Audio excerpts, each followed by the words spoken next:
अस्सलामुअलैकुम, welcome to my YouTube channel learn with universe. उम्मीद है कि आप सब लोग ठीक ठाक होंगे। जी तो स्टूडेंट, ये हमारा इंग्लिश 101 का पार्ट 2 है, जिसमें हम लोग इंग्लिश 101 का सब्जेक्टिव पार्ट कवर करेंगे। और इंग्लिश 101 का जो पार्ट 1 है, जिसमें हम लोग ने ऑब्जेक्टिव पार्ट को कवर किया है, उसका जो लिंक है मैं आपको डिस्क्रिप्शन में दे दूँगी। आप लोग वो भी एक बार जाके ज़रूर देख लीजिएगा। इंग्लिश 101 का जो सब्जेक्टिव पार्ट है, इसमें आज मैं आप लोगों के साथ वो वाले क्वेश्चन शेयर करूंगी जो कि आप लोगों के मिड टर्म में बहुत ज़्यादा रिपीट होते हैं। उन जैसे क्वेश्चंस आते हैं, पेपर पैटर्न कैसा हो गया होता है, आप लोगों को इसके बारे में बताऊंगी। किस तरह के सवाल आप लोगों के पेपर में आते हैं और किस तरह के पूछे जाते हैं, वो भी आप लोगों के साथ शेयर करूँगी। और इंशाल्लाह इस वीडियो को देखने के बाद आप लोग इस काबिल हो जाएंगे कि अपना जो आप लोगों का सब्जेक्टिव पार्ट होगा और सब्जेक्टिव पोर्शन होगा, आप लोग उसको बड़े अच्छे से अटैम्प्ट कर पाएंगे। आप लोगों को पता चल जाएगा किस तरह से क्वेश्चन आते हैं, किस टाइप के क्वेश्चन आते हैं और उन्हें सॉल्व कैसे किया जाता है। तो अपनी वीडियो को शुरू करते हैं। एक बात मैं यहाँ पे क्लियर कर दूँ कि आप लोगों ने एक बार अपना हैंड आउट ज़रूर रीड करना है। हैंड आउट्स रीड करने के बाद आप लोगों ने आप लोगों ने इस फाइल के ऊपर आना है, ठीक है। तो एक दफ़ा एटलीस्ट आपने अपने हैंड आउट्स को ज़रूर रीड करना है। जी, तो अपनी वीडियो को शुरू करते हैं। अगर अभी तक आप लोगों ने हमारे चैनल को सब्सक्राइब नहीं किया तो काइंडली हमारे चैनल को सब्सक्राइब कर दें।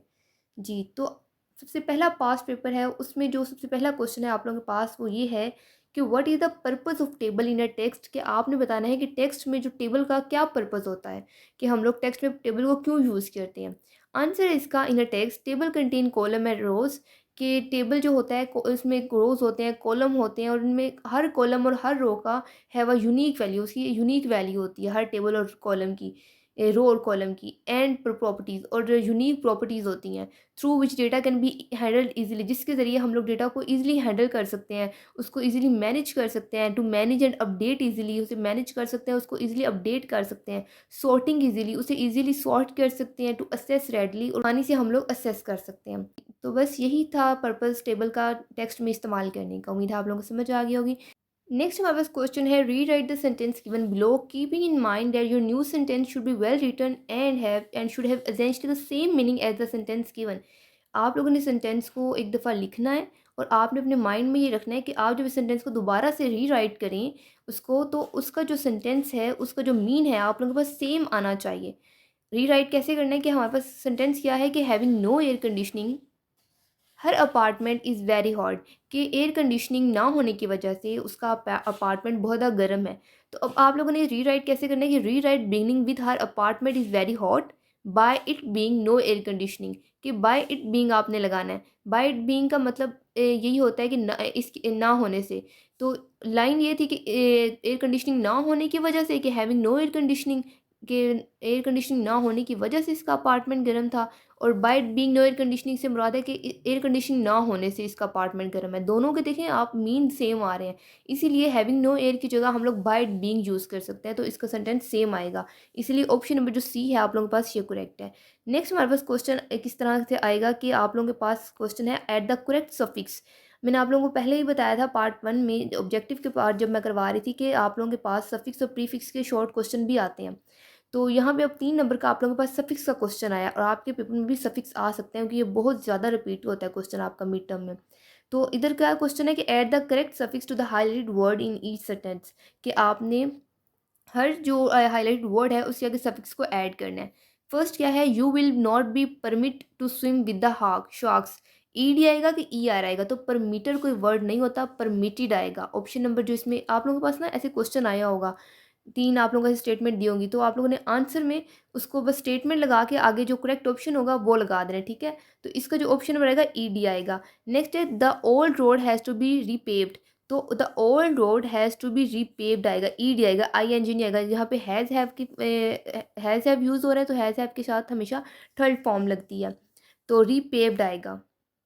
नेक्स्ट है, are you plan to visit me in metal बीच।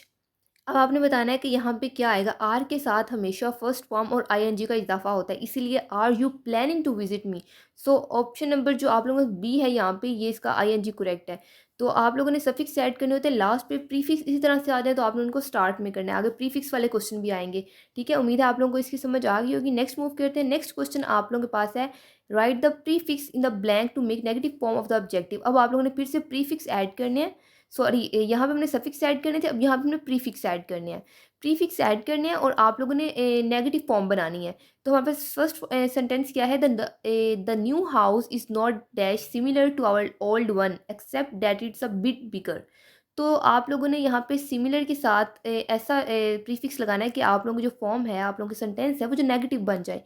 तो इसकी जगह आप लोग डिसिमिलर लगा सकते हैं। इस तरह सेकंड है, the organisation insist that it is dash apolitical and does not identify with any one particular party. तो आप पॉलिटिकल के साथ इम्पॉलिटिकल लगा सकते हैं, नॉन पॉलिटिकल लगा सकते हैं, जिससे सेंटेंस नेगेटिव बन जाएगा। नेक्स्ट है, the ownership of the painting remain dash clear, unclear कर देंगे आप क्लियर के साथ। नीचे है कि परफेक्ट के साथ आप इम्परफेक्ट लगा दें और मटेरियल के साथ आप इमटेरियल लगा दें। आपने बस वो प्रीफिक्स ऐड करने हैं जिससे आप लोगों का सेंटेंस नेगेटिव बन जाएगा। उम्मीद है आप लोगों को समझ आ गई होगी। नेक्स्ट क्वेश्चन है हमारे पास, read the paragraph and answer the question given below. अब यहाँ पे आप लोगों को एक पैराग्राफ दिया गया है और आप लोगों से पूछा गया है कि पैराग्राफ को रीड करें और तमाम आंसर का जो क्वेश्चन का आंसर दें। इन्हीं के अंदर से, इसी पैराग्राफ में से ढूंढ के आपने देना है। आप लोगों को याद होगा, अगर आपने 9-10 में आप लोगों को कॉम्प्रिहेंशन दिए जाते थे, उसमें आप लोगों को पूरा पैराग्राफ रीड करना होता और उन्हीं में से आपसे 3 से 4 क्वेश्चन पूछे जाते थे। ये सेम वही चीज़ है।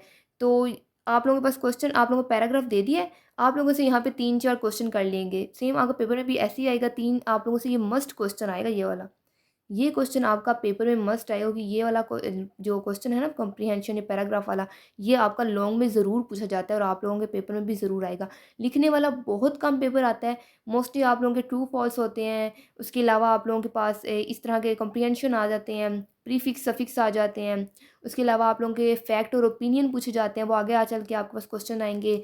उस इस तरह के सिनोनिम्स वगैरह पूछे जाते हैं। मतलब इस तरह के आप लोगों से ज़्यादा क्वेश्चन पूछे जाते हैं जिसमें ज़्यादा लिखना नहीं पड़ता। लिखने वाले बहुत कम चांस होते हैं कि पेपर में आपका क्वेश्चन पूछा जाए, ठीक है। तो अच्छा, यहाँ पे हमारे पास क्वेश्चन 3 आप लोगों से क्वेश्चन पूछेंगे। इन्हीं में से आप लोगों ने दे एक बार पूरा पैराग्राफ ये वाला पढ़ना है और फिर आप लोगों ने इन क्वेश्चन के आंसर दे देने हैं, ठीक है। और ये लास्ट पे आपको क्वेश्चन नजर आ रहा होगा, suggest a suitable topic for the passage, कि आपने पैसेज के लिए एक सूटेबल टॉपिक बताना है। तो आप लोगों ने थोड़ा सा ये पैराग्राफ देख लेना है। हमेशा पैराग्राफ का जो टॉपिक है ना, वो आप लोगों को पहली 2-3 लाइन्स में मिल जाता है कि हम टॉपिक किसे कहते हैं, कि हमारा पैराग्राफ किससे रिलेट कर रहा है। तो टॉपिक भी उसी से रिलेट करता है। तो जैसा आप लोग पैराग्राफ पढ़ेंगे तो आपको पता चल जाएगा कि जो आप लोगों का पैसेज है, इसका टॉपिक है कि parking rules during college horse, ठीक है। नेक्स्ट मूव करते हैं। नेक्स्ट हमारे पास क्वेश्चन है, अंडरलाइन 2 सिनोनिम इन ईच सेंटेंस। आपने हर सेंटेंस में से 2 जो सिनोनिम है उनको अंडरलाइन करना है। ऐसे आप लोगों के पास पेपर में दिया जाएंगे 5 सेंटेंस और आप लोगों ने सेम इसको कॉपी करना है और अपने आप लोगों ने पूरा लिखने नहीं बैठ जाना, ठीक है। कॉपी करके आपने जहाँ पे आंसर देना है, सेम आपने वहाँ पे कॉपी पेस्ट करना है। और जो आप लोगों को सेंटेंस अंदर सेम नजर आएंगे, जो एक दूसरे के सिनोनिम होंगे, आप उनको अंडरलाइन कर देना या उसको बोल्ड कर देना, ठीक है। तो फर्स्ट लाइन पढ़ते हैं कि उसमें क्या है, Irma thinks you are very well informed but Shelly believes you don't know what you are talking about. तो इरमा थिंक्स, थिंक्स और बिलीव्स, ये दोनों जो वर्ड हैं, थिंक्स और बिलीव्स, ये आपस में दोनों सिनोनिम्स हैं। इन दोनों का सिनोनिम सेम होगा। इस तरह जो सेकंड है, Carrie triford, Carrie gave a triford shot to celebrate our team victorious record. तो यहाँ पे ट्राइफर्ड और विक्टोरियस दोनों का मतलब, यानी दोनों एक दूसरे का सिनोनिम है, दोनों का मतलब ही फतह होता है। इसलिए ऑप्शन नंबर सॉरी, यहाँ पे जो ट्राइफर्ड और विक्टोरियस आएगा, दोनों आप लोग अंडरलाइन कर देंगे, ठीक है। नेक्स्ट हमारे पास जो स्टेटमेंट थर्ड है, वो क्या है कि Chris wasn't in his seat when the teacher passed out the morning, sorry मैं 4 पे आ गई, I couldn't recall her name and I don't even remember where we met. कि रिकॉल और रिमेंबर, ये दोनों ही जो होते हैं याद दहानी के लिए वर्ड यूज़ किए जाते हैं। इसीलिए यहाँ पे दोनों जो हैं, रिकॉल और रिमेंबर, इन दोनों का आपने अंडरलाइन कर लेना है। नेक्स्ट जो है, Chris wasn't in his seat when the teacher passed out the morning assignment, he was tardy as usual then he missed the bus and was late for supper. तो यहाँ पे टार्डी और late, ये दोनों ही जो है एक दूसरे के सिनोनिम है, आपने इनको अंडरलाइन कर लेना है। लास्ट वाला है, George was demanded to confess his guilt, the other kid knew that gorgeous would never admit that he had gone done wrong. तो कन्फेस और एडमिट दोनों का ही जो मतलब है वो मानना होता है, तो इसीलिए ये दोनों आपस में एक दूसरे के सिनोनिम है। तो इनको भी आपने अंडरलाइन कर लेना है, ठीक है। उम्मीद है आप लोगों को समझ आ गई होगी। नेक्स्ट क्वेश्चन है हमारे पास, read the statement and identify them as fact and opinion. मैंने आपको पीछे ही बताया था कि फैक्ट और ओपिनियन जैसे भी आप लोगों के पास क्वेश्चंस आते हैं, ये बहुत इंपॉर्टेंट है और ये बहुत ज़्यादा चांसेस है कि आपके मिड टर्म के पेपर में आपसे भी पूछे जाएँ, तो आपने इन्हें मिस बिल्कुल भी नहीं करना, ठीक है। तो स्टेट में फैक्ट और ओपिनियन की अगर बात की जाए तो फैक्ट और ओपिनियन में ये फ़र्क है कि फैक्ट हमेशा जो हकीकी बात होती है उस पर मबनी होता है, और ओपिनियन वो होता है कि आपका अपना ख्याल, आपका अपना ओपिनियन होता है। हर इंसान का अपना अपना ओपिनियन होता है, ये हकीकी बात पर मबनी नहीं होता। फैक्ट ऐसे समझ लें जैसे एक साल में 12 महीने हैं, तो ये एक फैक्ट है। इसी तरह अगर ओपिनियन की बात की जाए तो ओपिनियन हर इंसान का अपना अपना होता है। किसी को कोई बुक अच्छी लगती है तो वो उसके बारे में अपना ओपिनियन देता है, और दूसरे इंसान को वो बुक अच्छी नहीं लगती तो वो अपना ओपिनियन देता है। तो ये उन दोनों का अपना अपना ओपिनियन है। तो ये चीज़ होती है। अच्छा, फर्स्ट स्टेटमेंट क्या है कि pizza taste better than fish, कि पिज़्ज़े का जो टेस्ट है वो फिश से बेटर है। तो ये हर इंसान का अपना ओपिनियन है। किसी को पिज़्ज़ा ज़्यादा अच्छा लगता है, किसी को फिश ज़्यादा अच्छी लगता है, तो इसको ओपिनियन बोलेंगे। नेक्स्ट है many people work Mondays through Friday at their job. तो ये many people work Monday through Friday at their job, तो ये भी ओपिनियन ही आएगा।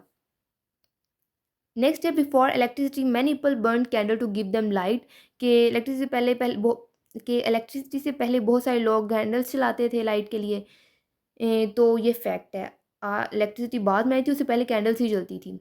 उसके बाद है jumping rope is a form of exercise, के रोप जो जंपिंग रोप है, कि जो जंपिंग रोप है ये एक्सरसाइज की एक फॉर्म है, तो ये फैक्ट है। तो इसी तरह और भी बहुत सारे आपसे क्वेश्चंस पूछे जा सकते हैं, बहुत सारे एग्जांपल्स दिए जा सकते हैं, तो आप लोगों को पता होना चाहिए कि ओपिनियन और फैक्ट क्या है। ठीक है, उम्मीद है समझ आ गई होगी। नेक्स्ट मूव करते हैं कि fill in the blank with participle. आप लोगों ने पार्टिसिपल के साथ आप लोगों ने ब्लैंक स्पेस को फिल करना है। ठीक है, तो फर्स्ट क्या है, the story was red by the librarian. तो यहाँ पे रीड की जगह हम लोग रेड यानी थर्ड फॉर्म लगाएंगे, द स्टोरी वाज, क्योंकि यहाँ पे पैसिव वॉइस यूज़ किया गया है, तो यहाँ पे थर्ड फॉर्म आएगी, द स्टोरी वाज रेड। यहाँ पे आप लोग रेड जो है इस तरह नहीं लिखेंगे। रीड की first form, second form, third form, तीनों की जो स्पेलिंग्स हैं वो सेम होते हैं, रीड ही होते हैं, लेकिन पढ़ने में सिर्फ रीड फर्स्ट फॉर्म रीड होती है और सेकंड और थर्ड रेड होती है। इसलिए यहाँ पे ये RED रेड नहीं आएगा, पूरा RED आएगा, READ आएगा। ठीक है, तो इधर फर्स्ट ये हो गया। सेकंड है तो these numbers have been dash wrong, add की जगह क्या लगाएंगे, एडिड। जहाँ भी हैव बीन आ जाए वहाँ हम थर्ड फॉर्म लगाते हैं, आपको पता होना चाहिए। तो the these number have been added wrong. Next है my brother has never dash wine, तो हैज़ आ गया तो थर्ड फॉर्म आएगी, the my brother has never drunk wine. तो ड्रिंक फर्स्ट फॉर्म होती है, ड्रैंक जो है सेकंड फॉर्म है, और ड्रंक जो है थर्ड फॉर्म है। नेक्स्ट है I have never dash so sick before, तो यहाँ हैव आ गया तो हम लोग थर्ड फॉर्म लगाएंगे, I have never felt so sick before. Next, उम्मीद है आप लोगों को समझ आ गई होगी। सेम अब आप लोगों के पास फिर से वही स्टेटमेंट आ गया। अब पीछे हम लोगों ने जैसे यहाँ पे किया था फैक्ट और ओपिनियन, ये आप लोगों के सामने सेम यही क्वेश्चन अब आप लोगों के पास यहाँ पे पूछा गया है, फैक्ट और ओपिनियन आपने बताने हैं। तो आप लोग ये आप एक बार खुद से आप इसे रीड कर लीजिएगा। और मुझे उम्मीद है आप लोगों को समझ आ चुकी है पिछले क्वेश्चन की। अगर आप लोगों ने वो अच्छे से समझ लिया तो आप लोग इसको भी अच्छे से कर सकते हैं। ठीक है, यहाँ पर मैं एक बात आप लोगों को क्लियर करती जाऊँ आगे बढ़ने से पहले, कि जहाँ पे भी डेट्स आ जाएँ या नंबर्स आ जाएँ तो वो चीज़ ज़्यादातर जो है ना फैक्ट पे ही होती है। कि अगर आप लोग बात करें कि कि पाकिस्तान जो है 1947 में आज़ाद हुआ था, तो ये फैक्ट है। इसी तरह 14 निकात हैं, कि करारदाद पाकिस्तान के 14 निकात हैं, तो जो 14 निकात हैं ये भी फैक्ट है। इस तरह नंबर्स हो जाएँ या फिर डेट्स आ जाएँ, तो ये जहाँ पे भी आप लोगों को नज़र आ जाए वो फैक्ट होता है। ठीक है, तो ये एक छोटा सा कंसेप्ट यहाँ मैंने आपका क्लियर करना था। नेक्स्ट मूव करते हैं। नेक्स्ट क्वेश्चन है fill in the blank with participle. अब आप लोगों ने फिर से ब्लैंक स्पेस को पार्टिसिपल के साथ आप लोगों ने फिल करना है। फर्स्ट स्टेटमेंट क्या है, she has dash 2 tickets to the show, तो यहाँ आएगा रिक्वेस्टेड, क्योंकि हैव के साथ थर्ड फॉर्म आती है। नेक्स्ट है आई हैव, तो हैव आ गया, तो थिंक का जो थर्ड फॉर्म होती है वो थॉट होती है, तो यहाँ थॉट आएगा। फिर नेक्स्ट है the money was dash in the bank, तो इसका पुट आएगा। नेक्स्ट है हैव यू बीन डैश, तो यहाँ थर्ड फॉर्म हैव आ गया, तो थर्ड फॉर्म आएगी। हर्ट की थर्ड फॉर्म हर्ट ही होती है। नेक्स्ट MCQ है the paper will have to be dash, तो रीडो की जो थर्ड फॉर्म होती है वो होती है रीडोन। रीडोन की स्पेलिंग आप लोगों के पास क्या होते हैं, REEDONE, ये आप लोगों के पास स्पेलिंग होते हैं रीडो की थर्ड फॉर्म के, तो यहाँ पे स्पेलिंग आप लोग करेक्ट कर लीजिएगा। उसके बाद है fifth, Mike has already dash date article, read की भी थर्ड फॉर्म रीड रेड होती है, तो यहाँ लिखने में सेम है कि Mike has already read that article. Has आ गया तो हम थर्ड फॉर्म लगाएंगे। उम्मीद है समझ आ गई होगी। नेक्स्ट मूव करते हैं। नेक्स्ट क्वेश्चन आप लोगों को फिर से पैराग्राफ दिया गया है, और इसमें अब आप लोगों ने क्वेश्चन नहीं बताने, इसमें आप लोगों ने अब मेन आइडिया को आइडेंटिफाई करना है। मेन आइडिया में और मेन टॉपिक में क्या डिफरेंस होता है। ऊपर जो हम लोगों ने कंप्रीहेंशन किया था, पैराग्राफ किया था, उसमें लास्ट क्वेश्चन आपसे मेन टॉपिक के बारे में पूछा गया था कि आप इस पैराग्राफ को टॉपिक बताएं। तो टॉपिक हमेशा 3 से 4 वर्ड्स के अंदर अंदर होता है, लेकिन जो मेन आइडिया होता है वो 1 से 2 लाइन्स का होता है। जैसे मरकज़ी ख़्याल होता है ना किसी भी पैराग्राफ का, इसी तरह मेन आइडिया भी होता है। तो आप लोगों ने इस पैराग्राफ को पढ़ना है और अपनी वर्डिंग में आपको जो आसान लगे आपने उसका मेन आइडिया बता देना है। ठीक है, नेक्स्ट मूव करते हैं रीड द पैसेज केयरफुली, और इसमें भी सेम वही आपसे अब पैसेज को आपने अच्छे से पढ़ लेना है और मेन आइडिया बताना है। अपनी वर्डिंग में बता लें, 1 से 2 लाइनों का बता लें, आसान सा सिंपल वर्डिंग में आप लोग बता लें, जैसा भी आपको ईज़ी लगे। ठीक है, नेक्स्ट है what is the difference between skimming and scanning. अब यहाँ पे आप लोगों ने स्किमिंग और स्कैनिंग के दरमियान का डिफरेंस बताना है। तो सबसे पहले स्किमिंग को देख लेते हैं। Skimming and scanning are very important reading techniques. ये दोनों ही जो है रीडिंग टेक्निक्स हैं और बहुत इंपॉर्टेंट रीडिंग टेक्निक्स हैं। इन शॉर्ट, आसान अल्फाज में या in short, skimming refers to looking through material quickly to gather a general sense of the idea, information, or topic itself. When you skim, you read through an article 3 or 4 times faster than which you read each word. Skimming basically क्या होता है कि अगर आप लोगों के पास कोई paragraph है ना, यहाँ से लेके यहाँ तक आप उसको सारा 1 से 2 बार अच्छे तरीके से वर्ड टू वर्ड पढ़ते हैं। क्यों पढ़ते हैं? ताकि आपको आइडिया हो जाए कि इस पूरे पैराग्राफ में लिखा क्या है, इधर इस पैराग्राफ में बात क्या हो रही है, इसका टॉपिक क्या है, इसमें इन्फॉर्मेशन क्या है। तो ये इसलिए हम लोग स्किमिंग करते हैं कि वर्ड टू वर्ड आप पूरे पैराग्राफ के बाद रीड करते हैं, ताकि आपके जैसे आप लोग अपने हैंडआउट्स को रीड करते हैं ना सारा, ताकि आपको पता चल जाए कि पेपर में किस टाइप के क्वेश्चंस आएंगे, पेपर में क्या आएगा, एमसीक्यूज आ जाएंगे कहीं से भी, तो आप लोग पूरा रीड करते हैं। और स्कैनिंग क्या है कि scanning refer to reading through material to find a specific information. When you scan, you run your eyes over text information to pull out specific word, phrase और data. और स्कैनिंग क्या होती है कि अगर आप लोग ये पैराग्राफ है पूरा, तो आप लोग इस पैराग्राफ को सिर्फ इस पैराग्राफ में एक वर्ड अगर आप तलाश करें, जैसे आप लोग स्कैनिंग तलाश करना चाहते हैं यहाँ पे, तो अगर आप लोगों ने ये जो वर्ड तो अगर आप लोगों ने ये जो वर्ड स्कैनिंग है, अगर आपने इसे फाइंड करना है, तो आप इस पूरे पैराग्राफ को रीड नहीं करेंगे, बस आपने नज़र दोहराएंगे इस पूरे पैराग्राफ के ऊपर कि कहाँ पे स्कैनिंग वर्ड है। जहाँ जहाँ स्कैनिंग वर्ड होगा आप उसको देख लेंगे। ठीक है, तो ये था फ़र्क स्कैनिंग और स्किमिंग में। उम्मीद है समझ आ गई होगी। नेक्स्ट मूव करते हैं। नेक्स्ट क्वेश्चन है what is the line graph going from top to bottom at the left most side card. तो इसका आंसर है vertical axis. Next, what is the purpose of coordinating conjunction in a sentence. आपने बताना है कि coordinating conjunction जो है उसका सेंटेंस में क्या पर्पज होता है। तो कोऑर्डिनेटिंग कंजक्शन का जो पर्पज होता है वो सिंपली क्या होता है कि टू सेंटेंसेस को, फ्रेजेस को या फिर वर्ड्स को आपस में जोड़ने के लिए हम यूज़ करते हैं। जैसे एंड है, बट है, और, नॉर, योर, फॉर, येट, सो, ये जितने भी कंजक्शंस हैं ये हम लोग दो सेंटेंस को आपस में जोड़ने के लिए यूज़ करते हैं। ठीक है, उम्मीद है समझ आ गई होगी। नेक्स्ट मूव करते हैं। नेक्स्ट क्वेश्चन है recall your memory about making inference and identify the statement as true and false. अगर आप लोगों को याद होगा, अगर किसी स्टूडेंट ने पार्ट 1 देख लिया तो उसको पता होगा हम लोग पीछे भी करके आ चुके थे एमसीक्यू में इन्फेरेंस वाले क्वेश्चंस। तो अब यहाँ पे वही आप लोगों को रिकॉल करवा रहे हैं कि making inference, identify the statement as true and false. आपने बताना है कि स्टेटमेंट ट्रू है कि फॉल्स है। तो फर्स्ट स्टेटमेंट क्या है, when the meaning of a word is not implied by the general sense of its context or by example it may be implied by an antonym or by constructing through an context. Simple क्या कि अगर किसी word का आप लोगों को mean नहीं मिलता या उसका आप लोगों को जनरल सेंस नहीं मिलता किसी एग्जांपल से या किसी कॉन्टेक्स्ट के थ्रू, तो आप उसका एंटोनिम वगैरह से आप उसके कॉन्टेक्स्ट ले सकते हैं। तो ये बात सच है। दूसरा क्या है, पैराग्राफ विदाउट टॉपिक सेंटेंस में have an implied main idea. आप बताना है कि किसी भी पैराग्राफ का जो है बगैर किसी टॉपिक के उसका कोई मेन आइडिया होता है, तो ये फॉल्स है। बगैर आइडिया के, बगैर टॉपिक के उसका कोई मेन आइडिया नहीं होता किसी पैराग्राफ का, तो ये बात फॉल्स है। नेक्स्ट है पैराग्राफ विदाउट अ टॉपिक के। अब बताएंगे पैराग्राफ अगर किसी टॉपिक के बगैर है, टॉपिक सेंटेंस के, तो does have supporting detail, does not have supporting detail, तो क्या उसे कोई सपोर्टिंग डिटेल्स नहीं होती उस पैराग्राफ में। तो ये आप लोगों के पास ट्रू है ऑप्शन, कि अगर कोई पैराग्राफ जो है विदाउट अ टॉपिक सेंटेंस है तो उस does not have any supporting details. ठीक है, नेक्स्ट मूव करते हैं। Read the following text and state the main idea of the passage. फिर से आप लोगों के पास मेन आइडिया वाला आ गया। आप लोगों ने पैसेज को रीड करना है और मेन आइडिया बताना है 1 से 2 लाइनों का। नेक्स्ट मूव करते हैं। नेक्स्ट क्वेश्चन है write the correct prefix in the blank to make negative form. अब वहाँ पीछे भी हम लोगों ने प्रीफिक्स किए थे, उसमें हम लोगों ने नेगेटिव फॉर्म बनाई थी। यहाँ पे प्रीफिक्स करना है, नेगेटिव फॉर्म बनानी है। बस आप लोग प्रैक्टिकल है, पीछे आपने अन लगा देना है तो अनप्रैक्टिकल हो जाएगा। लॉजिकल है, इलॉजिकल लगा देना है। पोलाइट है, इम्पोलाइट, वर्ड आपको दिए जाएंगे कि इस वर्ड को आपने नेगेटिव फॉर्म में प्रीफिक्स बनाना है। तो जैसे अब प्रैक्टिकल है तो अन हो जाएगा, इलॉजिकल इम्पोलाइट, पॉसिबल है तो इम्पॉसिबल हो जाएगा, रैशनल है तो आप लोगों के पास इरेशनल हो जाएगा। तो उम्मीद है आपको समझ आ गई होगी। नेक्स्ट क्वेश्चन है, read the following paragraph and read the sentence the best state the implied main idea.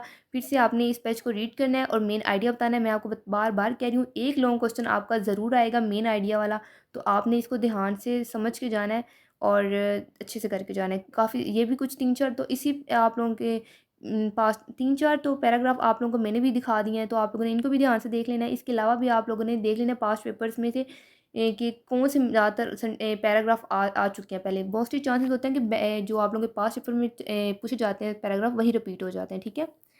Next है रीड द पैराग्राफ, इसे वही है मेन आइडिया आपने बताना है, तो इसी तरह के क्वेश्चन ज़्यादा आप लोगों से पूछे जाते हैं, ठीक है। तो ये आप लोगों के साथ मैंने सिर्फ आइडिया शेयर किया है, आप लोगों को बताया है कि आपके पेपर किस तरह से आते हैं, किस तरतीब से आते हैं, और लिखने वाला ज़्यादा नहीं होता, ज़्यादातर ये छोटे मोटे क्वेश्चन होते हैं। आप लोग पार्टिसिपल पूछ लेते हैं, फैक्ट ओपिनियन पूछ लेते हैं, प्रीफिक्स सफिक्स वगैरह पूछ लेते हैं, फॉल्स और ट्रू फॉल्स पूछ लिए जाते हैं। तो आप लोगों ने टेंशन बिल्कुल भी नहीं, बहुत आसान पेपर होता है इंग्लिश 101 का। बस आप लोगों ने एक बार हैंडआउट को रीड कर लेना है और आपने इस फाइल को देख लेना है, तो इंशाल्लाह आगे पेपर बहुत अच्छा हो जाएगा। और अगर अभी तक आप लोगों ने हमारे चैनल को सब्सक्राइब नहीं किया तो काइंडली हमारे चैनल को सब्सक्राइब कर दें। टेक केयर, अल्लाह हाफिज़।